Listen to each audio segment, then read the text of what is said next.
అధికారంలో ఉన్నన్నాళ్ళు ఎవరి దారి వారిదే అన్నట్టు వ్యవహరించారు. ప్రతిపక్షానికి పరిమితమైనా సరే అదే గ్రూపులు మెయింటైన్ చేస్తున్నారు. కలిసికట్టుగా పనిచేయాల్సిన నేతలు వర్గాలుగా విడిపోవడంపై సొంత పార్టీ నేతలే కష్టమంటున్నారు. కేసులు, అరెస్టుల భయాలు వెంటాడుతున్న నీ గురించి నేను మాట్లాడను, నా గురించి నువ్వు మాట్లాడొద్దు అనేలా వ్యవహారం మారిపోయింది. ఇంతకీ ఎవరా నేతలు చూద్దాం పదండి. ఉమ్మడి చిత్తూరు జిల్లా వైసీపీకి కంచుకోట. 2019లో 14 స్థానాలకు 13 స్థానాల్లో గెలిచింది. పార్టీకి అత్యధిక స్థానాలు గెలిపించిన జిల్లా మాత్రమే కాదు, ఎందరో కీలక సీనియర్ నేతలు చిత్తూరులోనే ఉన్నారు. పెద్దిరెడ్డి రామచంద్రారెడ్డి, మిథున్ రెడ్డి, రోజా, నారాయణస్వామి, భూమన కరుణాకర్ రెడ్డి, చెవిరెడ్డి భాస్కర్ రెడ్డి, మధుసూదన్ రెడ్డి లాంటి నేతలు జగన్ కి సన్నిహితంగా మెలిగేవారే. 2019 ఎన్నికల తర్వాత నేతలు గ్రూపులుగా విడిపోతే మరికొందరు నేరుగానే డి అంటే డి అనేలా వ్యవహరించారు. గత 5 ఏళ్లుగా నగరి కేంద్రంగా జరిగిన రచ్చ అంతా ఇంత కాదు. వాటి వెనుక పెద్దిరెడ్డి రామచంద్రారెడ్డి ఉన్నారంటూ రోజా బహిరంగంగానే ఆరోపణలు చేశారు. మెడికవర్ తో మీ మాతృత్వ కలలను సాకారం చేసుకోండి. ఇప్పుడు IOI పై 50%, IVF పై 20,000 తగ్గింపు మరియు పొందండి ఉచిత కన్సల్టేషన్ తో పాటు ఫ్రీ అల్ట్రాసౌండ్ స్కానింగ్. పెద్దిరెడ్డితో పాటు నారాయణస్వామితోనూ రోజాకు గొడవలుండేవి. ఇక చెవిరెడ్డి, భూమన కరుణాకర్ రెడ్డి సెపరేట్ టీమ్ గా వ్యవహరించేవారు.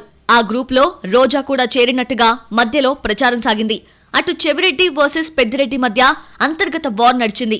ఇలా ఎవరికి వారే గ్రూపులుగా విడిపోవడంతో గత ఎన్నికల్లో దారుణమైన ఫలితాలొచ్చాయి. కంచుకోట లాంటి చిత్తూరు జిల్లాలో ఇంతటి పరిస్థితి రావడానికి కారణం నేతల మధ్య గొడవేనని కార్యకర్తల వాదన. కూటమి ప్రభుత్వం అధికారంలోకొచ్చి ఏడాది కావస్తున్నా చిత్తూరు జిల్లా వైసీపీ సీనియర్ నేతల్లో ఎలాంటి మార్పు రాలేదంటూ నేతలు, కార్యకర్తలు ఆవేదనలో మునిగిపోయారట. పైకి బాగానే ఉన్నట్టే కనిపిస్తూ ఉన్నా లోలోపల మాత్రం పరిస్థితులు వేరుగా ఉన్నాయనే ప్రచారం జరుగుతోంది. ఇప్పటికీ జిల్లాలో పార్టీ పరిస్థితి మేడి పండులానే ఉందంటూ బహిరంగంగానే మాట్లాడుతున్నారట. దీనికి కారణం కొన్ని నెలలుగా జిల్లాలోని ఆయా నేతలకు కేసులు, అరెస్టు భయాలు వెంటాడటమే కారణమని తెలుస్తోంది. అయినా కూడా ఒకరి గురించి ఒకరు మాకెందుకులే అన్నట్లు మిన్నుకుండిపోతున్నారట.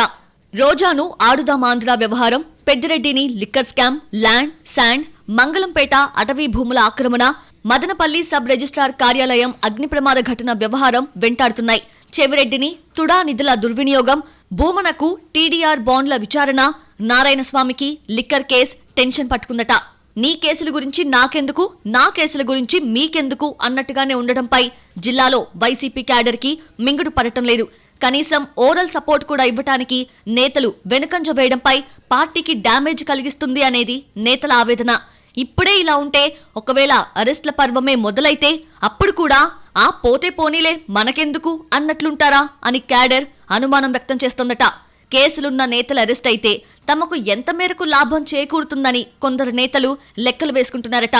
ఇలాంటి నేతలపై జగన్ ఫోకస్ పెట్టకపోతే పార్టీకి తీరని నష్టం కలుగుతుందని కొందరు నేతలు పార్టీ పెద్దలకు చెప్పినట్టు సమాచారం.